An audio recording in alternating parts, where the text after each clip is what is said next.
Assalamualaikum warahmatullahi wabarakatuh. Perkenalkan, nama saya Budi Sopan Setiawan. Saya akan mempresentasikan bambu sebagai bahan konstruksi dinding. Bambu merupakan salah satu bahan bangunan tertua dan sangat serbaguna dengan banyak aplikasi di bidang konstruksi bangunan, khususnya di negara-negara berkembang. Bambu tumbuh melimpah di seluruh kepulauan Indonesia dan telah menjadi bagian dari kehidupan masyarakat Indonesia selama berabad-abad. Pertumbuhan bambu yang cepat membuat bambu sebagai sumber daya yang berkelanjutan. Bambu merupakan material kuat dan ringan dan sering dapat digunakan tanpa pengolahan. Konstruksi bambu mudah untuk membangun, tahan terhadap gempa dan mudah diperbaiki jika terjadi kerusakan. Dengan pertumbuhan yang cepat, kemampuan adaptasi yang baik untuk sebagian besar kondisi iklim dan kondisi tanah, bambu muncul sebagai alternatif yang sangat cocok sebagai konstruksi bangunan, khususnya untuk perumahan di daerah pedesaan. Bambu adalah material ringan yang berongga. Bambu juga memiliki karakter elastis dan tidak mudah pecah, sehingga struktur bambu menjadi lebih dapat diandalkan. Bambu dipakai sebagai bahan dinding dan sekaligus rangka rumah yang kemudian diplester untuk mendapatkan tambahan kekuatan dan ekspresi rumah. Dinding tembok. Penggunaan yang paling luas dari bambu dalam konstruksi adalah untuk dinding. Bambu umumnya merupakan bagian dari kerangka struktural.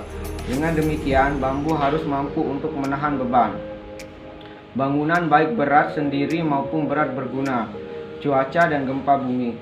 Sebuah pengisi antara anyaman bambu diperlukan untuk menyelesaikan dinding. Tujuan dari pengisian adalah untuk melindungi terhadap hujan, angin, dan hewan, untuk memberikan privasi dan memberikan kekuatan untuk menjamin stabilitas keseluruhan struktur ketika mengalami gaya horizontal, untuk memungkinkan cahaya, ventilasi.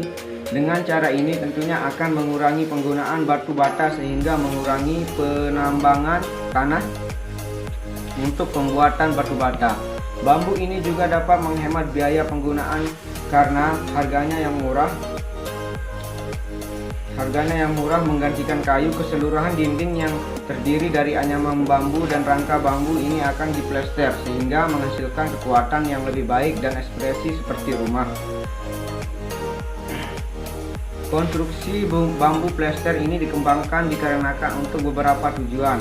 Yang pertama, penempatan potensi bambu yang melimpah di Indonesia. Yang kedua, alternatif material konstruksi yang murah. Yang ketiga, sebagai pengganti batu bata atau batako pada dinding. Yang terakhir, potensi kekuatan tarik bambu sebagai pengganti tulangan baja. Kesimpulannya, penerapan material bambu plester ini memiliki keterkaitan dalam setiap prosesnya. Berawal dari gimana pemilihan bambu sangat menentukan kualitas bambu yang akan digunakan.